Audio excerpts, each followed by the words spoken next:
Bangkok is an absolute paradise when it comes to coffee and dessert. In this video, I've rounded up 18 spots that you cannot miss. We got cafes, market stores, and treats to go. So let's get started. First, we got one of the trendiest cafes in Bangkok right now. This is Arabica over at Empire Tower, which is located on the 55th floor. Arabica is actually Japanese, but they have 10 locations spread across Bangkok, and this is their most recent one. For around $5, you will get these magical views of the famous Manakon building and the skyline of Bangkok. If you're looking for an Insta-worthy coffee spot, this is your best bet right now. If there's one thing I'm gonna recommend to you, it is the maple latte. Everyone that I've recommended it to, they end up loving it, so I'm sure you'll love it as well. Now, if you don't plan to spend your time around Empire Tower, Arabica has a really good location at ICONSIAM as well.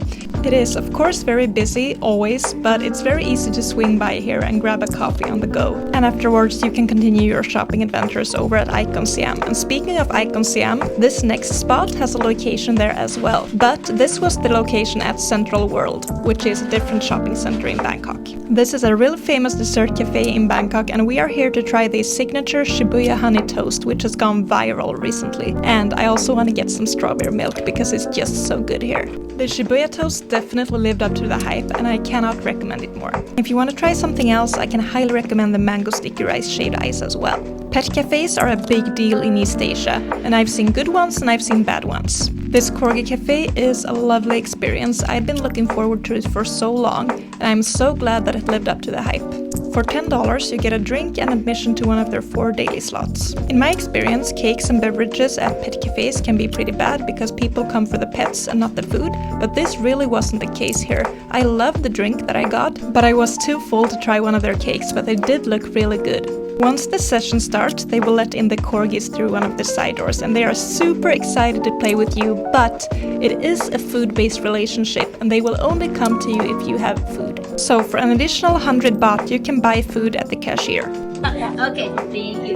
But when you have the bowl, right, you're gonna try and keep in the center, okay? And then don't throw the bowl around. Okay? Yeah. Someone can chop and steal you up. So how you feed them, you get just one piece like it, okay? I'm gonna show you a little bit how you...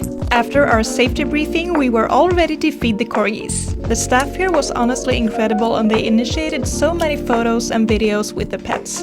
And they spent so much time helping us keep the dogs in place. You can really see that the staff here is super dedicated to what they do and that they really genuinely love the animals here. So I was really happy to see that. Make sure to follow me on Instagram for more corgi selfies, and let's continue with the rest of the cafe recommendations. This is my favorite spot for mango treats. And next we got the most aesthetic Korean toast spot ever. I love the open kitchen display, and I love seeing how much effort they put into every single thing that they serve. I would love to visit this spot again next time I'm in Bangkok. Just like this one, my next spot is all about the vibes, but this is a matcha themed cafe. If you want top quality matcha beverages, this is where you should go for it. Moving on to the more casual market side of this video, we are at Chatuchak Weekend Market, one of the most popular markets in Bangkok, and also probably the biggest one, and they have so many delights here. If you go into the alleys, you'll find so many hidden spots and cozy cafes. But today I want to give their smoothies the attention that they deserve, because their coconut smoothie in particular is handmade and fantastic. You need to try it. I also saw so many other treats that I did not have space for, but you need to add this to your dessert bucket list. Floating markets are also a gold mine for handmade fresh fruit-based desserts. The mango sticky rice that I had at Damnoen Saduak was fantastic, and the same thing goes for the coconut ice cream. Generally, the markets and the desserts are such a vibe in Thailand. Next we got my favorite Japanese store in Bangkok, which is Quijote. This is essentially the Japanese version of a dollar store, and they have so much to choose from when it comes to desserts and sweet treats. You'll find candy and sweets to take home, and also fresh things like Hokkaido ice cream to eat instantly. They have so many signature Japanese desserts that you want to try this for the experience. In my opinion, the harder something is to find at home, the more attractive it gets, so I opted for a fresh Hokkaido ice cream at the deli section, which you'll find just outside of the main store. This ice cream was a total 5 out of 5, and I do not regret my choice. Continuing on the theme of Japanese grocery stores, we got one more at the bottom level of Siam Takashimaya at ICONSIAM. This is a gold mine for Japanese dessert lovers because right next to it you'll find a Japanese-themed food court with so many desserts. Now, the amount of things that I would like to try here is a lot more than the things that I actually have tried here. This is kind of a hidden gem of ICONSIAM and most people miss it in favor of the Thai food court,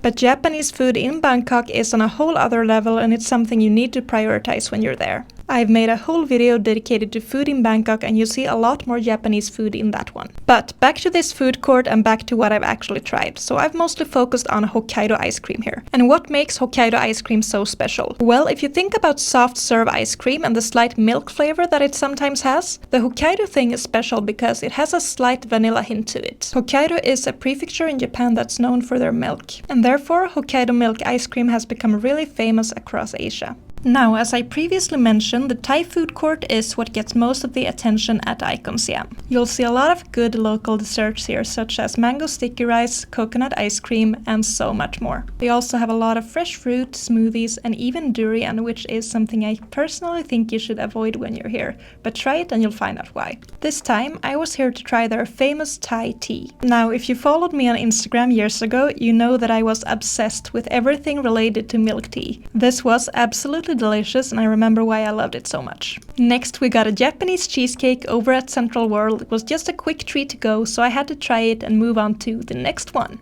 And it's probably not a surprise at this point, but we got more Hokkaido ice cream. Now, after trying so many different versions of it, this became my all-time favorite. You'll find it at the Japanese food court in Central World Shopping Center. Now, you may not believe me, but I actually did have real food in Bangkok too, and not just desserts. I've made a whole video on food in Bangkok, which you'll find on my channel. It includes everything from street food to high-end and not just Thai food, but also Japanese food, Korean food, and so much more. I also snuck in a few rooftop bars that I think are worth visiting. My next travel destination is Japan, and I will try a lot more food and desserts there. So make sure to subscribe for more travel and food tips from there.